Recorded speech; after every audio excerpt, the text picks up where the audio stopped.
ഇന്ന് തന്നെ ഡൗൺലോഡ് ചെയ്യൂ. കാണൂ നിങ്ങളുടെ ഫേവറേറ്റ് ഷോസ്. ഇങ്ങനെയൊക്കെ അവർ കാണിക്കുകയും പ്രവർത്തിക്കുകയും ചെയ്തിട്ടുണ്ടെങ്കിൽ അവരെന്തെങ്കിലും മനസ്സിൽ കണ്ടിട്ടുണ്ടാവും. അവരിപ്പോ ഈ കാണിക്കുന്ന ചിരിയിലും സ്നേഹത്തിലൊന്നും തലവെച്ച് കൊടുക്കാതിരിക്കുന്നതാണ് ബുദ്ധി. കാരണം അതിലെന്തോ ഒരു ചതി ഒളിഞ്ഞിരിക്കുന്നുണ്ടോ എന്നൊരു തോന്നൽ.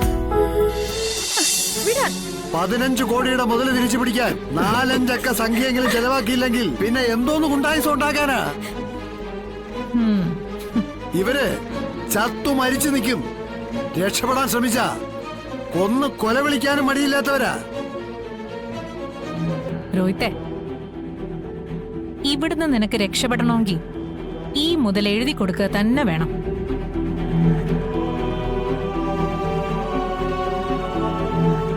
ഇല്ലെങ്കിൽ ഇവരിവിടെ തന്നെ നിൽക്കും. പിന്നെ ഇവർക്ക് കാണിക്കാവുന്ന പേക്കൂത്തുകൾ ഇവർ കാണിക്കുകയും ചെയ്യും.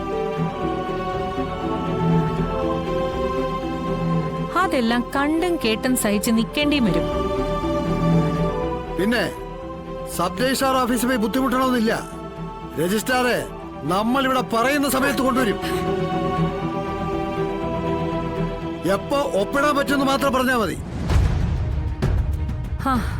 വേറെ വഴിയില്ല നിങ്ങൾക്ക് രണ്ടുപേർക്കും. സമ്മതിച്ചാൽ കൂടുതൽ ബുദ്ധിമുട്ടുണ്ടാവാതെ ഈ പ്രശ്നം അവസാനിപ്പിക്കാം.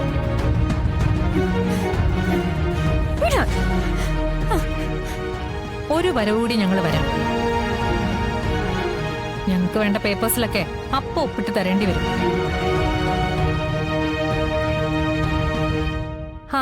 എന്നാ പിന്നെ നിങ്ങളൊക്കെ എൻജോയ് ചെയ്തോ.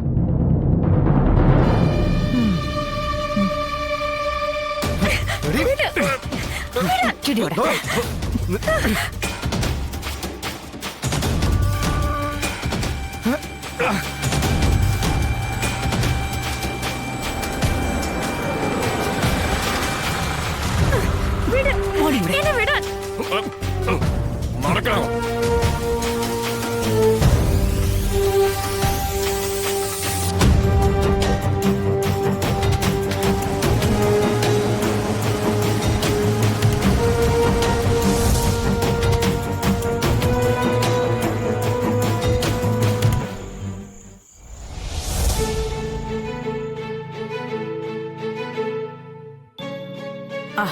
വാ ശരിക്ക് തുറന്നു കഴിക്ക സത്യേ.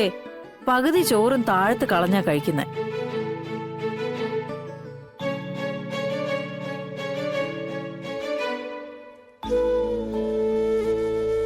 ദാ കണ്ടോ, ഇങ്ങനെ വേണം കഴിക്കാൻ.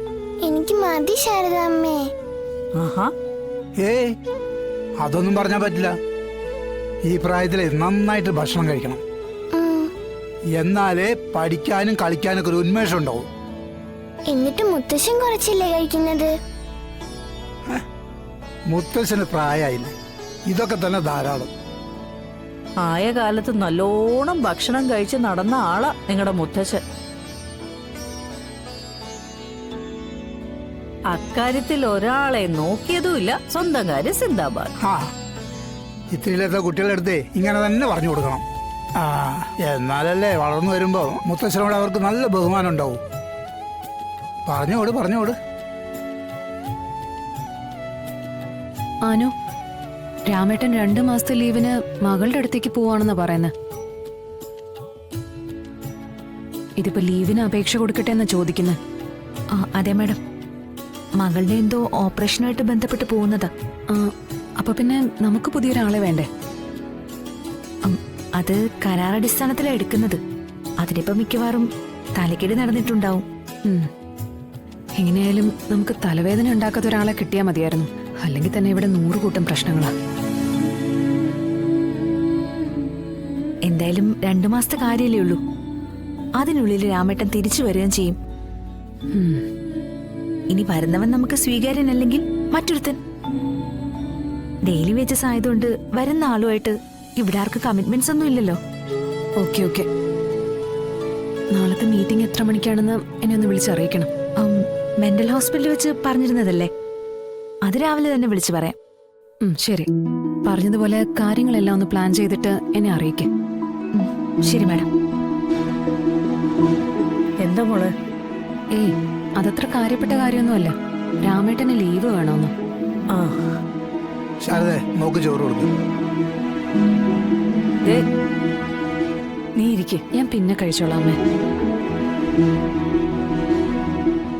എന്താ രണ്ടുപേരും ഇങ്ങനെ ഇരിക്കുന്ന? കഴിക്ക്.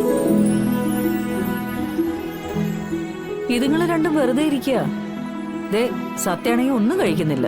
ആ അതീ വന്ന് കഴിയുമ്പോഴുള്ള പലഹാരം കഴിക്കലും ഉണ്ടാ. ഇനിയൊന്നും കൊടുക്കണ്ട, നാളെ മുതൽ ചോറ് കഴിക്കാൻ നോക്കട്ടെ. ശാരദാമ്മേ മതി, എനിക്ക് മതി ശാരദാമ്മേ. എന്നാ മക്കള് പോയി കഴിക്കോ. ചെല്ല്, അവിടെ മുത്തശ്ശനുണ്ട്. പതുക്കെ ഇറങ്ങും. ഗോപാലേട്ടാ, ദാ പിള്ളേരങ്ങോട്ട് വരുന്നുണ്ടേ. ആ അമ്മയോട് ഞാൻ പറഞ്ഞില്ലല്ലോ ഇന്ന് വിഷ്ണുവേട്ടന്റെ കൂടെ സത്യാമ്മയുടെ അടുത്ത് ചെന്നപ്പോൾ ഉള്ള കാര്യം. സത്യാമ്മ സ്നേഹത്തോടെ എന്നോട് ഉള്ളു തുറന്ന് സംസാരിച്ചു. ആണോ? പിന്നെ അല്ലാതെ. എന്നിട്ട് സ്വന്തം കൈകൊണ്ട് ചായ ഉണ്ടാക്കി കൊണ്ടുവന്ന് തന്നമ്മേ. എന്നിട്ട് എന്നോട് കുടിക്കാൻ. ആഹാ, എനിക്ക് വിശ്വസിക്കാൻ പറ്റുന്നില്ലടി. അതെ, എനിക്കും പെട്ടെന്ന് ഉൾക്കൊള്ളാനൊന്നും കഴിഞ്ഞില്ല. അങ്ങനെ സത്യാമ്മ എന്നോട് പെരുമാറുമെന്ന് ഞാൻ വിചാരിച്ചില്ല. ഈശ്വരൻ നമ്മുടെ പ്രാർത്ഥന കേൾക്കുന്നുണ്ട് മോളെ. എല്ലാം കലങ്ങി തെളിയും. നിങ്ങൾ അച്ഛനും അമ്മയും മക്കളും കൊച്ചുമക്കളുമായിട്ട് ഒന്നിച്ച് താമസിക്കും, എനിക്ക് ഉറപ്പുണ്ട്. പക്ഷേ എനിക്ക് യാതൊരു ഉറപ്പില്ല. ഇങ്ങനെയൊക്കെ അവർ കാണിക്കുകയും പ്രവർത്തിക്കുകയും ചെയ്തിട്ടുണ്ടെങ്കിൽ അവരെന്തെങ്കിലും മനസ്സിൽ കണ്ടിട്ടുണ്ടാവും.